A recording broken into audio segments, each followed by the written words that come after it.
Within Dragon Ball Legends, there is lots of different medals that you can pick up in a variety of different ways, and whether they're permanent or whether they're limited, but there is one that I constantly see people going, how do I get this medal?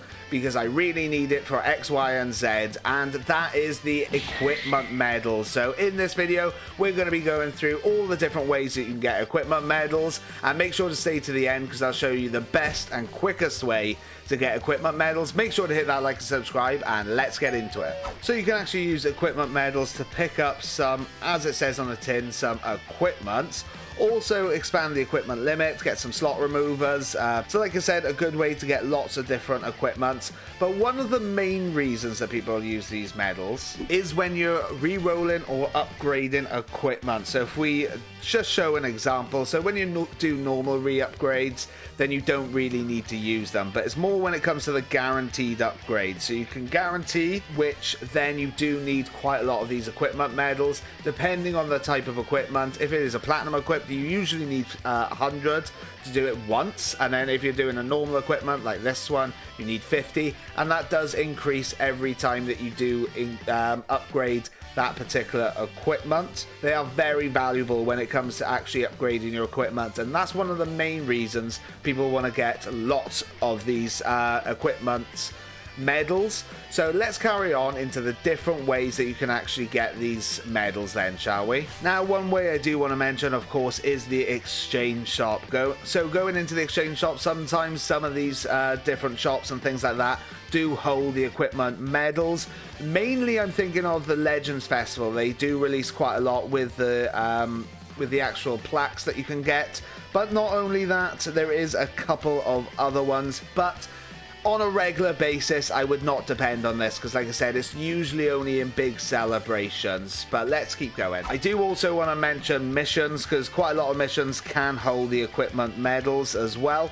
But like I said, very similar to the shop. It's not quite, you can't really depend on it for them because, as we can see, there's not a lot of them. It's usually within the mission plans. So as we can see, usually for login 9 days, we've got login 11 days, things like that. You get 10 of them. There's not a lot, but it is a good way to get some of them as you go through and complete the missions. Just natural. So let's keep going though. One of the first main ways to actually get these equipment medals on a regular basis is actually completing Treasure Battle. So you can actually get some of these equipment medals through the actual chests, which, as long as you complete the missions, things like that, you get 3 of these a day. So you can get 10, 30, or 100 equipment medals. Very nice. But also, as you complete Treasure Battle, if you get a win, you get 10 equipment medals. If you get a loss, you still get 5. So the more Treasure Battles that you actually do, the more these equipment medals you get. So just as an example, I've actually completed Treasure Mode for the first time today. And it was not a bad fight, to be honest. So fair play to this guy.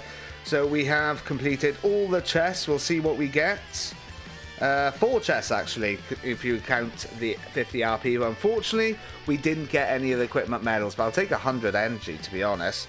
But then when you move on, there we go. We've got the guaranteed 10. Like I said, if you lose, you get 5. So grinding these out each day and just doing a lot of battles is a good way to grind them out, but like I said, it does take some time.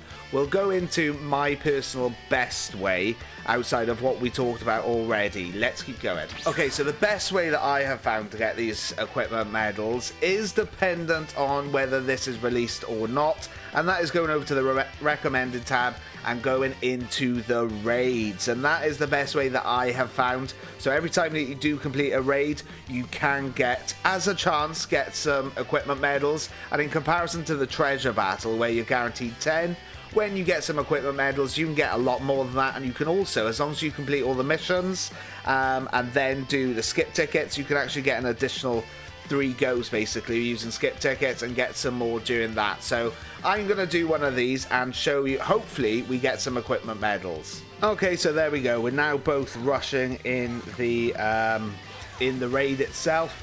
The benefits of doing the raids whilst getting equipment medals is obviously there are a lot, as long as, you know, you get the right sort of friend. Obviously, if you're getting people who are using not even leveled up Charlotte or something like that, it's not going to be as quick. But this guy actually had like a 7-star Super Baby 2, one of the bonus characters, which means that they are a lot quicker. You can just keep smashing them out in comparison to Treasure Battle.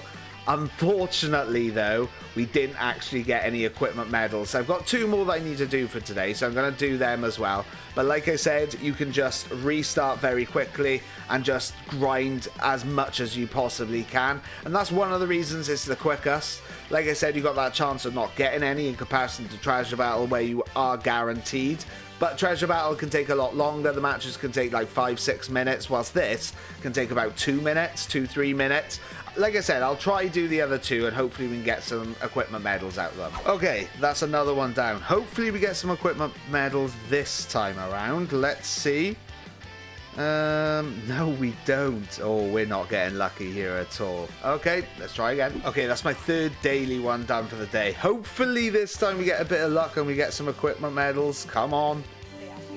No, still. I need to prove to you that you can get them out at this point. Okay, finally, on the 4th attempt. So we got 17, which obviously is more than the Treasure Battle, but doing that on the 4th attempt, even though it was quicker, so I'd probably say 3 to 4 of these is probably the same amount of time as 1 Treasure Battle.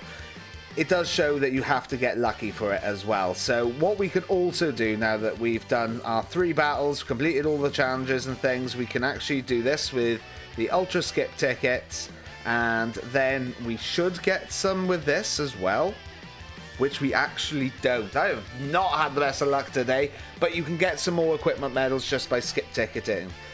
So with that, like I said, roughly around the same time as Treasure Battle, I did only get 17. I mean, you could get lucky and get, for example, because it can range, so it can go from like 10 up to like 30 or something like that. So you could get 17 every fight that you do, so 3 fights, and then you can get another 17 per skip ticket, which obviously will shoot you up with the equipment medals. But we got, unfortunately, quite unlucky during that. So that is the main way to get equipment medals, and the quickest way, supposedly, you get lucky.